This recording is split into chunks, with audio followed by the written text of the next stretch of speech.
झाडांना वाचवण्यासाठी राज ठाकरे सरसावलेले आहेत। झाडांभोवतीचं सिमेंट कॉन्क्रीट तातडीने तोडा, राज ठाकरे यांनी मनसैनिकांना हे आदेश दिलेले आहेत। पक्षामार्फत तातडीने उपक्रम राबवा।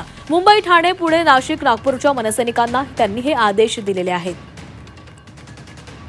तर झाडांना वाचवण्यासाठी राज ठाकरे सरसावलेले आहेत। झाडांभोवतीचं सिमेंट कॉन्क्रीट तातडीने तोडा, राज ठाकरे यांनी मनसैनिकांना आदेश दिले। तर मनसेच्या अधिकृत सोशल साईटवरून त्यांनी नेमकं काय म्हटलेलं आहे पाहूया।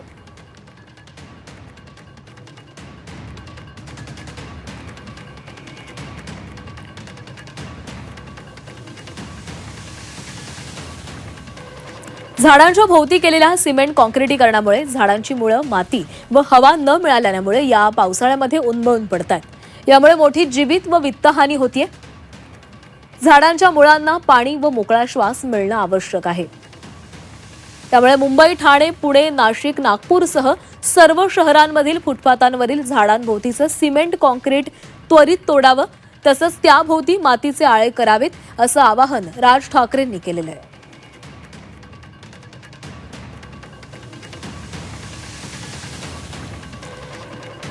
आणि या संदर्भामध्ये अधिक बोलूयात। आमचे प्रतिनिधी सीमा आढे आपल्यासोबत जोडल्या गेलेले आहेत। सीमा, मुंबईमध्ये पावसाळा सुरू झाल्यापासून अनेक ठिकाणी झाडं कोसळल्याच्या घटना घडलेल्या आहेत। मोठं नुकसान यामध्ये झालेलं आहे, जीवितहानी झालेली आहे आणि आता या झाडांना वाचवण्यासाठी मनसेनं पुढाकार घेतला। राज ठाकरे पुढे सरसावलेले आहेत। त्यांनी मनसैनिकांना झाडांभोवतीचे कॉन्क्रीट आहे ते काढून टाकण्याचे आदेश दिलेले आहेत।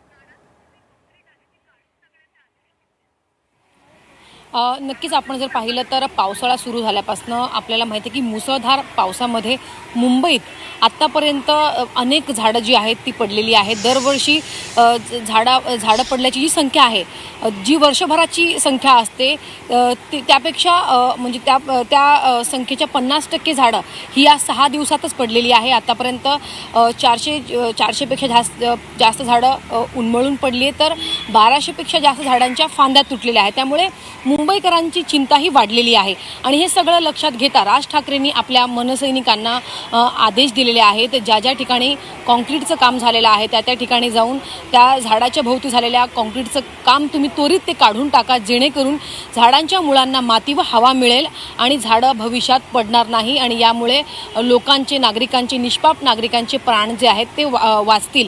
लवकरात लवकर ही पक्षाच्या वतीनं हे उपक्रम राबवा आणि प्रमुख शहरामध्ये हे उपक्रम त्वरित राबवा आणि अंमलबजावणी करा, असे आदेश जे आहेत ते दिलेले आहेत। मुंबई हे प्रामुख्यानं असं शहर आहे ज्या ठिकाणी लोकांची संख्या ही रस्त्यावरती प्रचंड असते। त्यामुळे मुंबई, ठाणे सोबतच नाशिक, पुणे या प्रमुख शहरांसह इतर ठिकाणी उपक्रम राबवून ज्या झाडांजवळ कॉन्क्रीटचं काम झालेलं आहे ते कॉन्क्रीटचं काम त्वरित काढा आणि त्या झाडांच्या आजूबाजूला माती टाका, जेणेकरून त्या झाडांच्या मुळांना माती व हवा मिळेल, जेणेकरून झाडाला श्वास घेता येईल।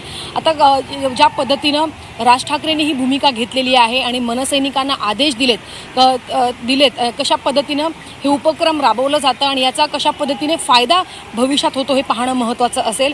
दुसरीकडे आपल्याला माहिती आहे की जेव्हा जेव्हा झाडं कोसळली, उन्मळून पडली, त्याचं कारण हे कॉन्क्रिटीकरण आहे। कारण मागच्या वर्षभरामध्ये मुंबईमध्ये खास करून अनेक कामं जी आहेत झालेली आहे। विकास कामांच्या नावावरती कॉन्क्रिटीकरण प्रचंड मोठ्या प्रमाणात झालेलं आहे। मध्ये कॉन्क्रिटीकरण वाढलेलं आहे, झाडांभोवती मोठ्या प्रमाणामध्ये कॉन्क्रीट आहे, त्यामुळे झाडं उन्मळून पडतायत आणि या सगळ्याकडे आता राज ठाकरे यांनी लक्ष वेधलेलं आहे आणि आपल्या मनसैनिकांना महत्त्वाचे आदेश दिलेत। धन्यवाद दिलेल्या माहितीसाठी।